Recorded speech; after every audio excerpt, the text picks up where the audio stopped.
ketika perang Uhud, Mus'ab ini bagian pegang bendera. Ya, kemudian ditebas tangan kanannya, dipegang pakai tangan kiri.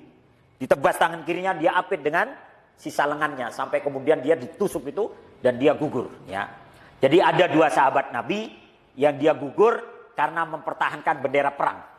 Jadi bendera perang itu berwarna hitam, Bu, ya. Tapi bukan one piece ya, bukan one piece ya. Benderanya bukan one piece.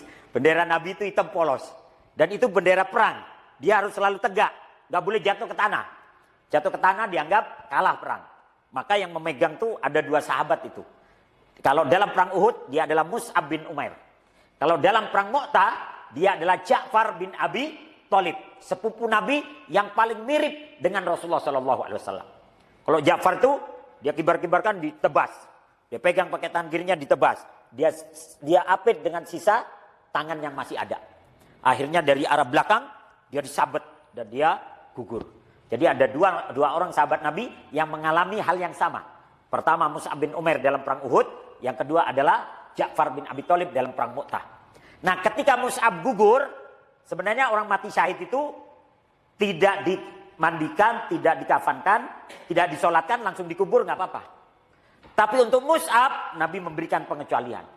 Tidak untuk Mus'ab. Yang lain bolehlah langsung dikubur, okelah yang lain. Tapi untuk Mus'ab tidak. Dia adalah delegasi dakwah pertama dalam Islam. Dialah yang aku utus pertama kali ke Madinah.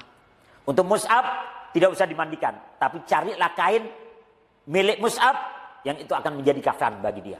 Dicari-cari, Pak, ternyata Mus'ab itu cuma punya satu selimut. Satu selimut. Ditutupkan ke kepalanya, kakinya kelihatan. Ditutupkan ke kaki, kepalanya kelihatan. Kata sahabat, ya Rasulullah gimana ngafaninnya ini? Kalau kita tarik ke bawah, kepala kelihatan. Kalau tarik ke kepala, kaki kelihatan. Akhirnya kata Nabi, tutup bagian kepalanya. Maka bagian kepalanya dikafan sampai bagian betis. Nah, dari betis ke bawah kelihatan. Kata Nabi, ambillah rumput idkhir dan kafani dia dengan rumput idkhir bagian bawahnya. Maka sahabat kemudian mencari rumput idkhir tuh. Kalau di sini apa ya? Rumput gajah lah paling, Pak, ya.